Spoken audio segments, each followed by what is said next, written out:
Started off Monday morning with our hair on fire. We had the new Molson Coors CEO announcement.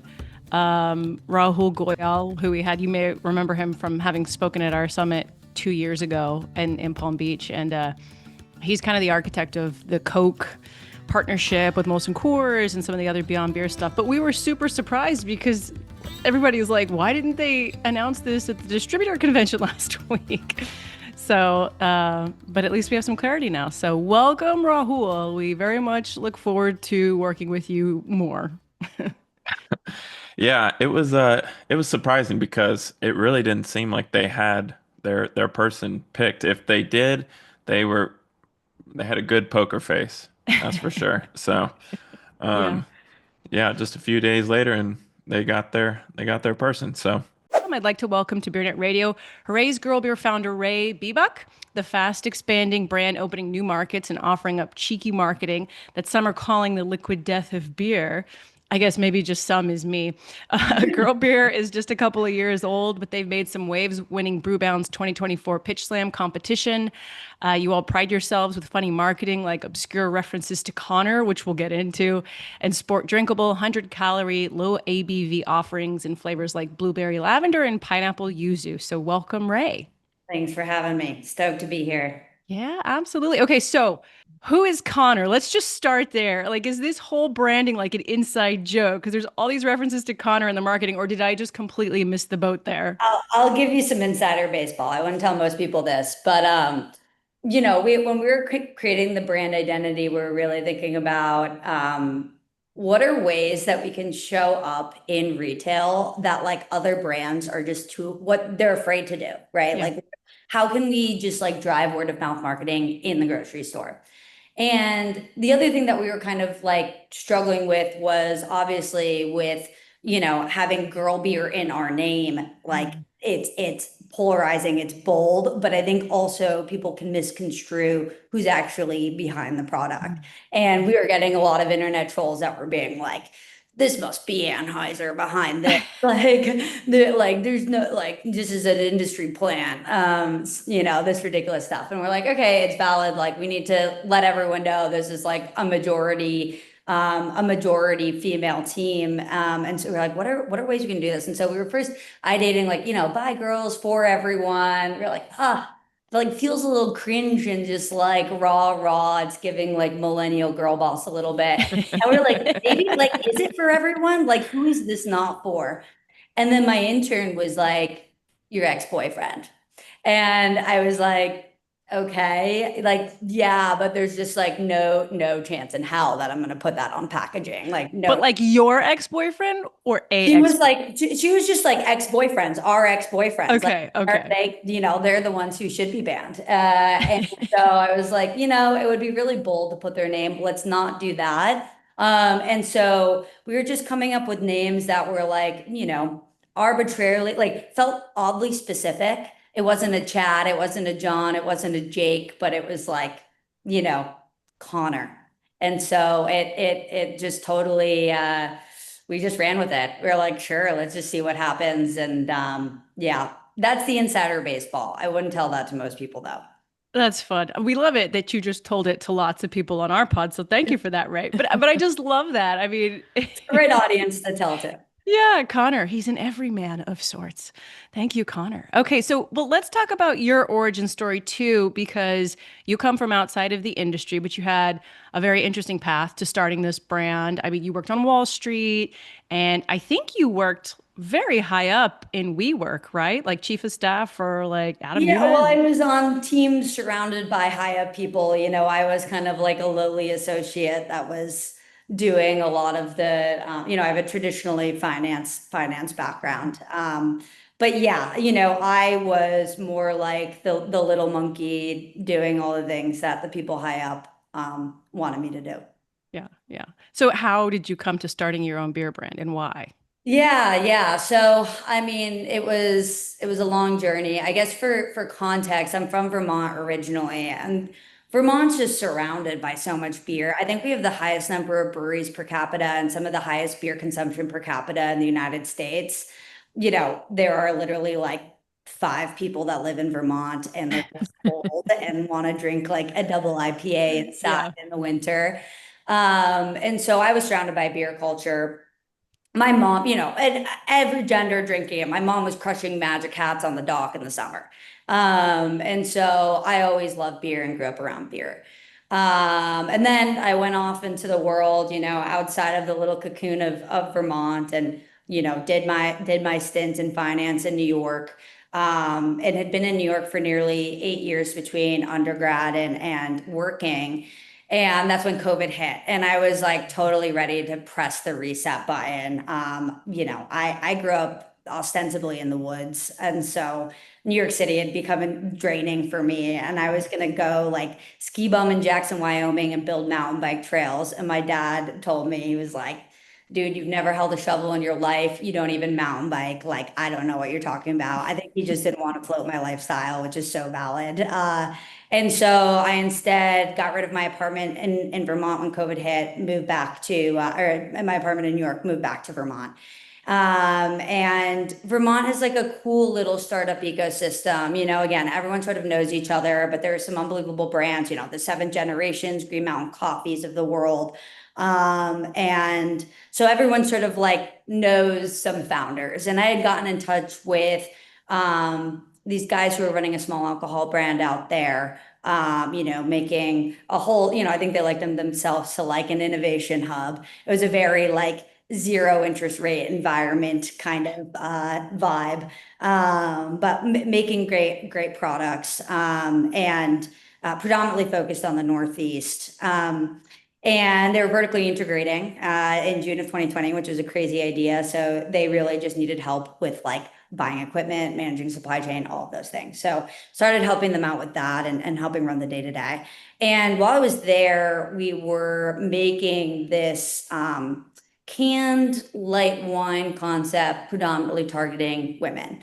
And women of all ages, women who drink, right? And it was probably a team of like 30 people. I was one of maybe 2 female employees there, and a lot of the marketing decisions around the product were being made by dudes. And it's no shade, like that happens. But I think like one, it was really the first time that I had seen how products go from ideation to being on a retail shelf. And these objects we're putting into a world are a reflection of ourselves, they're a reflection of how others want to show up in the world and really can move culture in so many ways. And this was a product that I think, honestly, it sort of flopped. And I think the product itself, the liquid was really good, but the brand was like a pink label slapped on a can. And I remember going to the founder one day being like, you don't even know what your wife wants. Like, how do you know what a 24-year-old former sorority girl, we were launching this with HEB coincidentally, but former sorority girl in Houston, Texas wants. Like it was just a disconnect. And so it started getting my wheels turning a little bit. And simultaneously, I was helping with a lot of our fundraising and fundraising materials and coming across a lot of industry stats that I know you and everyone, the audience knows. But when you're looking at kind of like beer demographics and what white space there is, 30% of beer consumers today are female, which is a sizable base of consumers, but obviously not at parity. And for what's, a give or take $120 billion industry annually, very mature business, that's a large portion of the population that you're still able to kind of speak to in a new way, and bring in. And, again, I grew up in this kind of like incubated space where everyone was crushing beers in the summer and the winters, whenever, at all time. It was like, I'm surprised beer is not flowing out of water fountains in Vermont.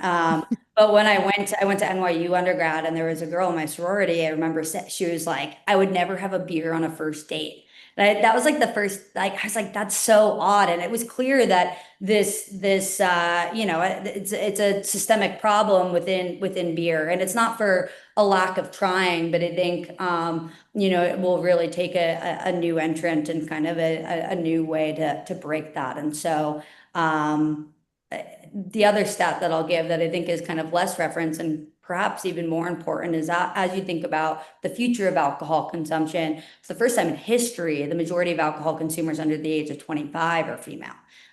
Women have more disposable income than ever, more educated than ever, and so this is the future of alcohol in many ways. And beer, has needed to figure it out. So I kind of set off to do that. Yeah, no, that's awesome. And to your point, I mean, I think that Gallup poll that just came out showed that women were a little bit more of drinkers than men are these days, or I forget the exact stats, but certainly the evolution is interesting. But I know somebody else on this call will ask who that company that you were working with was, but I'm actually more interested. So, is this beer for girls, and has the name pissed anybody off? Yeah, I think it's definitely raised some eyebrows, which is all, contrived and intentional. I think this is not unlike a lot of products like Happy Dad, for example, that were kind of trying to subvert what was a typical stigma within a category and bring that consumer in a way that spoke to them. Our target demographic are really, we've designed the product around things that would, just based on the data that we collected through blind taste tests and surveys, bring a net new consumer into the category. But by doing that and speaking to those people, it doesn't necessarily mean that others wouldn't love your product. We estimated that something like 35 to 40% of our consumers are actually men. And I think especially because we're using humor as kind of the basis of our brand identity, you can bridge demographics in a really seamless way. And so yeah, has it pissed people off? Sure, I'm sure it has. But I'd rather folks talk about our brand and discuss our brand. And I think once people understand the story and see the marketing and understand the kind of brand positioning, and that brand education grows and changes and evolves and becomes more widespread, people get it. Yeah, I was gonna ask, the stats and the data that, maybe floored you in researching and creating the brand, but now that you've put the brand in front of people, what have you uncovered in talking with consumers that were looking for a brand like that or that were wishing that something like that would happen? Yeah, I think there is clear seltzer fatigue within that target demographic. I think the sort of artificial flavors of a White Claw that is I think wearing on certain consumers. They're looking for a product to go to. And I think that's why you're seeing the brands like Surfside just totally blowing up right now. And I think it's sort of a reflection of that. But I think what's been most interesting is just that there's a lot of consumers I think are more base agnostic, like the base product agnostic than we would imagine. It just has to be positioned in the right way. And so some early findings that we found was actually the majority of female alcohol consumers actually don't know the differences between different types of beer. And so if you can position a beer as the base product, as something really approachable and stay straightforward, and also have a lot of the flavors that harken to the things that they might be consuming more regularly, you can very meaningfully bring them into the category. So I think that's actually been the most interesting thing. And but it's all sort of, again, intentional. We did so much research before starting the brand and found that this was, the right way in. Yeah. That said, where are you wanting to position the brand on shelf? Yeah, it's a really, really great question. And I think it's something that, especially as we're looking towards expanding over the next, 6 months, a conversation that we're having with a lot of retailers, and we're running a lot of tests in market right now. I think, and maybe this is a polarizing take. I'm not exactly sure. I'm hoping I don't piss too many people off by saying. I think that the term craft is really loaded. And I think carries a lot of historical I don't want to use the word baggage, but just associations that I think a lot of new innovation brands aren't necessarily striving to market themselves around, right? Like a craft brand used to build a brand around locality. You had a tap room. You would open up that tap room, slowly build the brand out. And so a lot of their marketing is done around locality. And so I think it's why you see shelves set up as like local, regional, domestic, imports, right? It's set up in a way where if you have a brand that I think can resonate with consumers nationwide off the bat, because you aren't positioning around locality, can be really difficult. And so a lot of buyers, stick us in local beer, regional beer. And, it takes a lot of work for us to drive that baseline velocity and get that consumer to understand where we are on shelf, because a lot of our consumers actually aren't going to that section of the store. We've been recently running some tests around, what would happen if we were directly adjacent to seltzer, or kind of like the beyond category, some of the FMBs. And, early data, we've run tests with Trader Joe's, with Gelson's down here, some of our Whole Foods, and our velocity actually 3 to 4x's when we have that shelf placement, just because it's more discoverable. I mean, some of the things I say, I'm like, part of me, I'd rather be in like next to tampons than in local craft beer. And it's, again, no shade to local craft beer, it's just not where our consumer is going in the store. And so as we look to like pretty significant expansion into Q1, that's a conversation we're having upfront with buyers. And I think there's some buyers that really get it and are willing to work with us to get a better understanding. But it's not too dissimilar to what like Biebuyck has dealt with, and I'm still dealing with as a wine base. If you guys were next to tampons and dude wipes, I think that would be incredible. It'd be amazing. You want to break through. I think we could convince some buyers to do it, at least as a gag, but like, why not?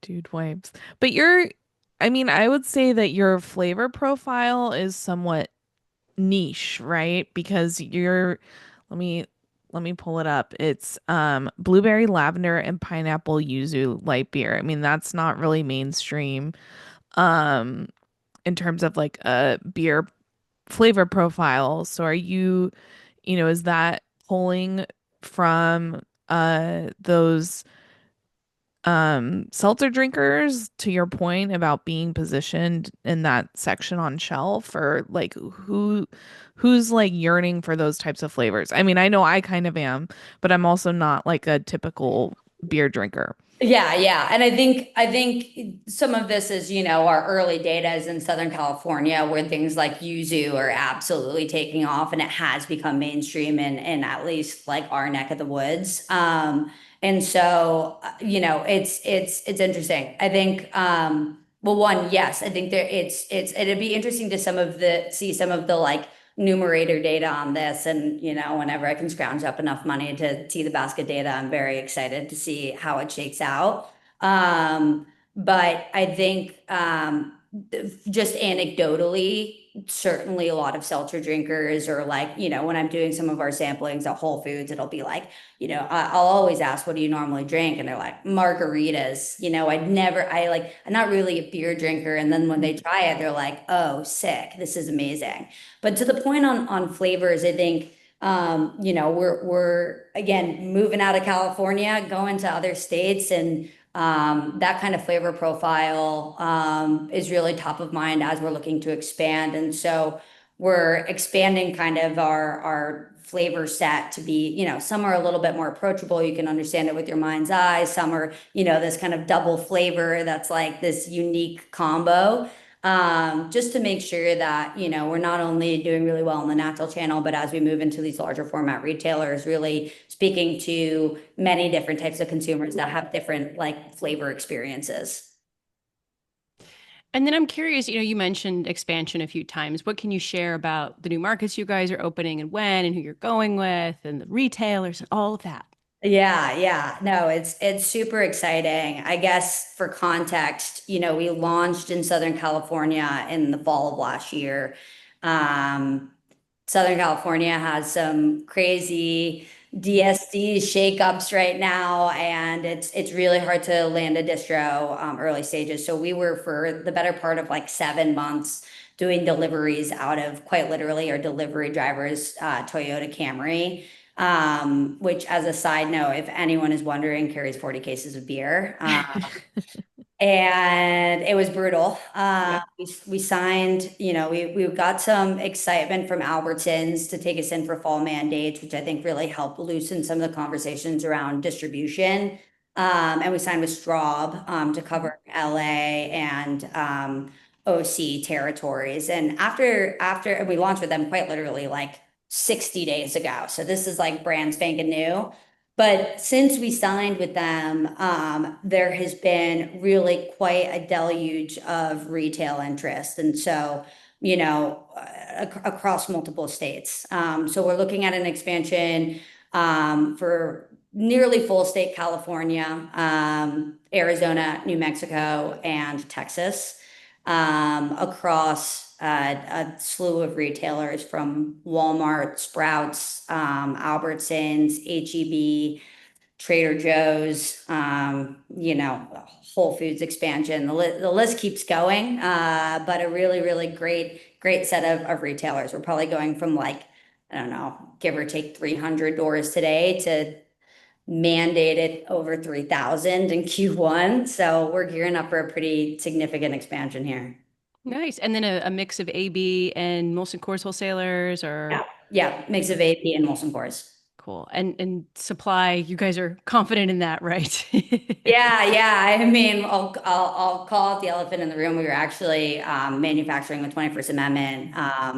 I had sort of caught wind that not necessarily they were, totally shutting down, but that they were pulling out of co-packing a few months back, which was fortunate because we kind of got the ball rolling with other co-packers. So actually, we might use two co-packers. We're kind of exploring exactly the right approach right now, but we'll all be, you know, uh, pasteurized product, which is the hard thing to solve for in this world. And then I don't think we talked about it when we were talking about where you guys are at retail, but what can you share that you're comfortable sharing about like what you're kind of priced in line with segment wise? I mean, I know you're by seltzers or seltzers, you tend to 3X, I think you said, but are you priced in line with seltzers or? Yeah. We try to comp to like Happy Dad and White Claw. That happens to be kind of in line with the like Cali Squeezes, Mango Carts of the world as well. And that's definitely worked in Southern California. We'll see how that works as we scale. I think we continue to be pretty invested in spending resources towards promos and really pushing a lot of in retail discounts, those sorts of things. But yeah, early data is showing that being in line with seltzers is where we want to live.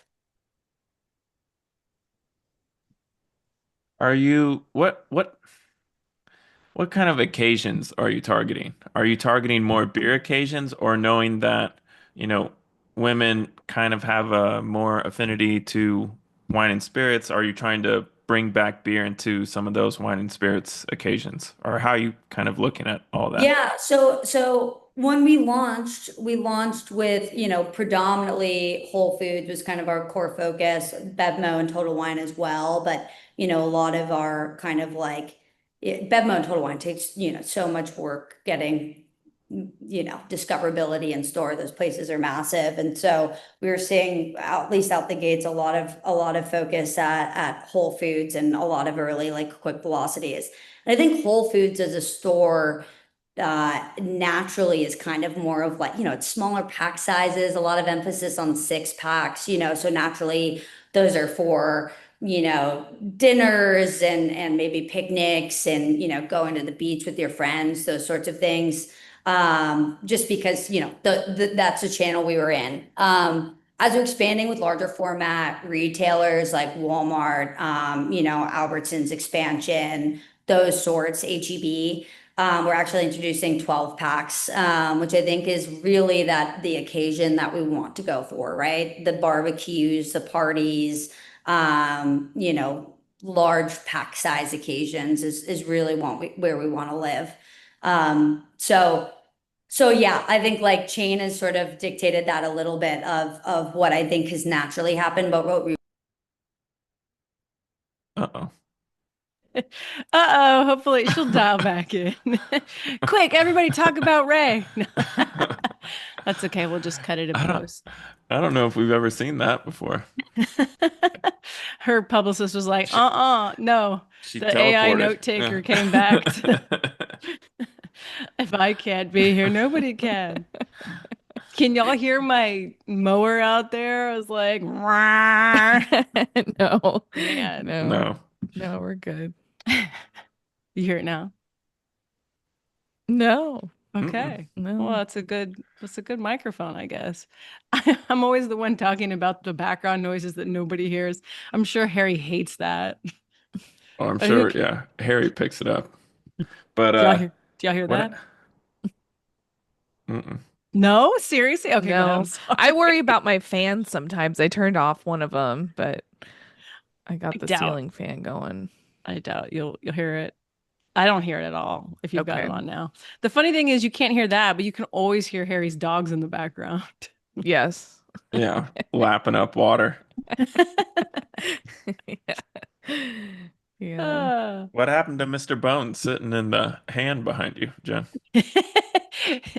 I decided it looked too, I don't know. He's outside now. He's in the tree. Mr. Oh, Bones is okay. in the tree.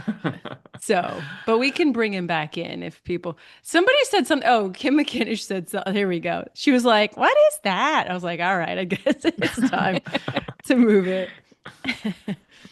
All right. all right, we're gonna have to do some cool editing on that. Totally, no worries at all. It was your AI note taker. It was really pissed. It came Yeah. back to avenge itself. Plugged in. It was plugged in on like maybe the wrong charger or whatever. It was like one that didn't have enough wattage, but I'm like, sorry. But Yeah, no worries. I'm like thinking in my head a hilarious edit would be like the SpongeBob where it's like 9 hours later. Oh, we should totally do that. Would be so great. So good, so good. But yeah, like parties, large pack sizes, pre-games, that sort of thing. I think we're really looking to. I think there's just so much room within flavored light beer as a category to position a brand like this to the happy dad high noon drinking occasions. Yeah.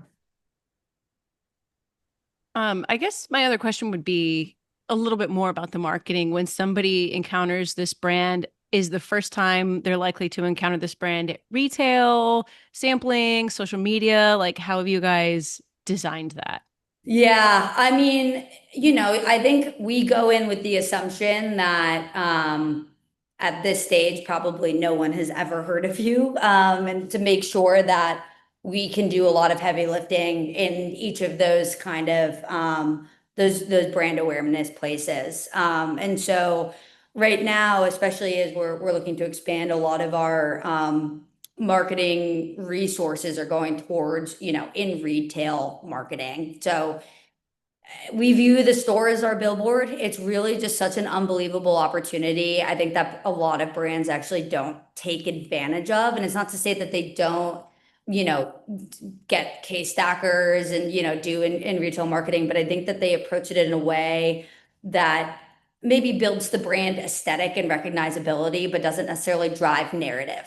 And so, we've made these case stackers that are like so ridiculous. They're these purple case stackers that just like, I'm doubting the name too on the side of it. Like, please buy this. I'm in so much credit card debt. These ridiculous things that like entering the grocery aisle in a way that builds narrative, drives story and lore, but I think stands out, which is really hard to do. And so a lot of our focus and energy is building that creative because I think for any brand, even if you have, a major influencer behind you or talent, like still people probably have not heard of you in most of America. And I think someone told me the stat recently that like Doritos only has like 90% household penetration in terms of like recognizability, which is like, I mean, it's still a really high number, but you're like, 10% of the population has never heard of Doritos. So you have to be kidding me. And so that's always the focus. But of course, we've built this sort of like social media world that's outrageous and fun. Again, the North Star for our brand is to be really narrative driven. I think like aesthetics focused brands are ones of the past, and brand is moving into a media world. And so you have to be able to drive, conversations online and be able to have media work and things to say. And so, like, for example, this is going to roll out over actually the next couple of weeks, but we just did a fun campaign where we like sponsored this like third tier NASCAR team. This dude reached out to us on Instagram and was like, "Hey, do you want to like sponsor my car at this race?" And we were like, "We don't know what that means, but yes, definitely."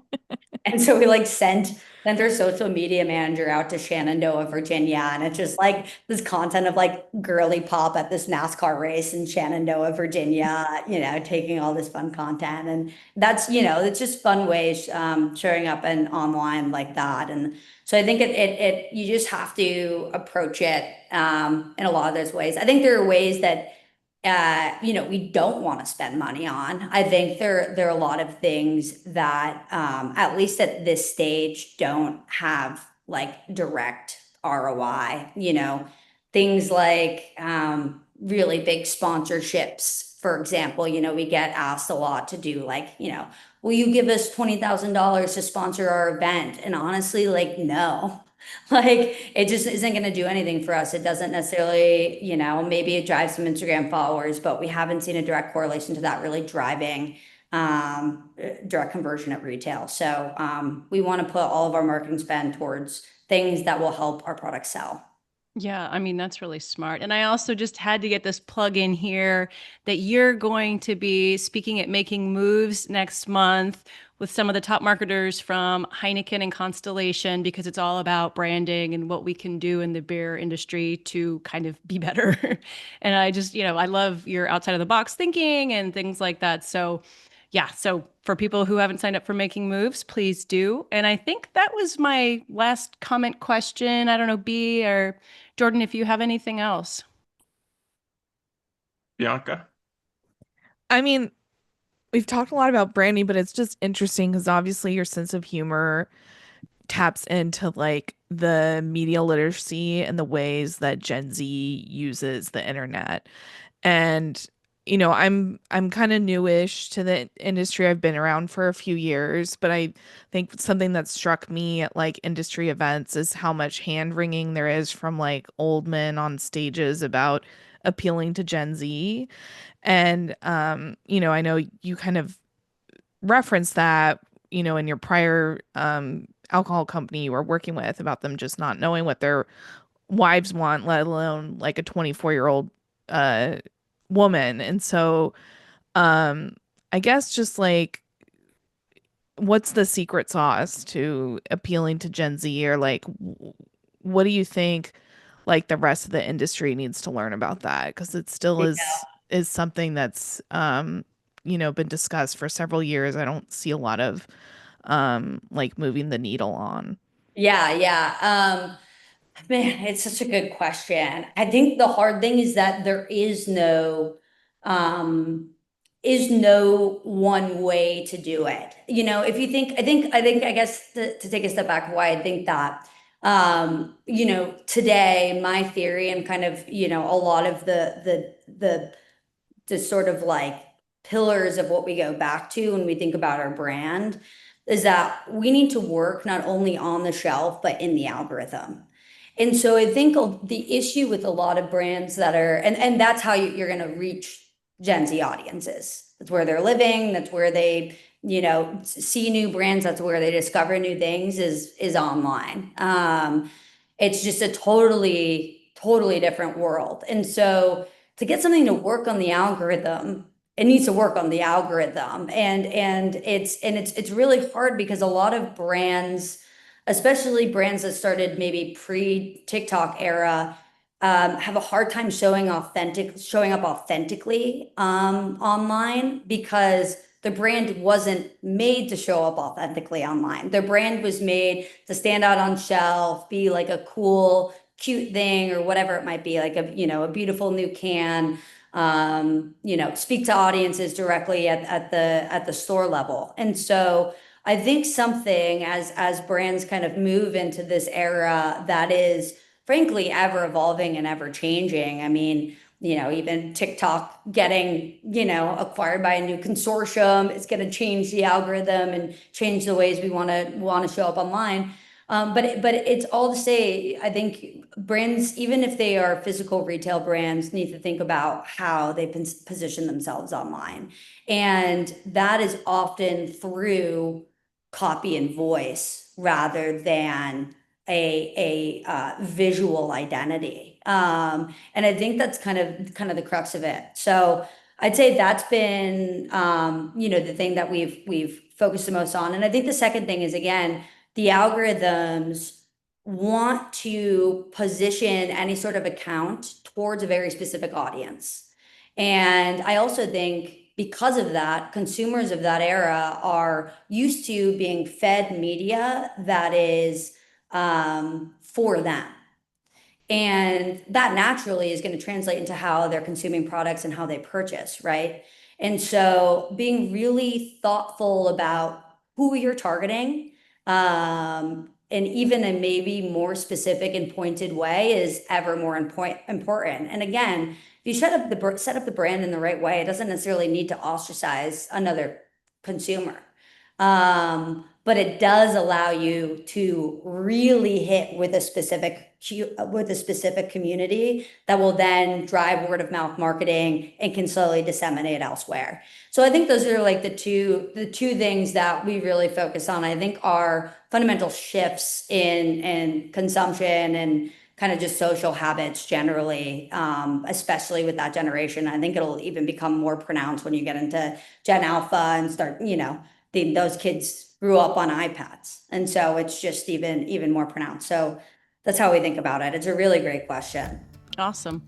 Well, Ray, thank you so much. That was really fun and really insightful. And we're excited to get ready to cover the brand more and see you next month.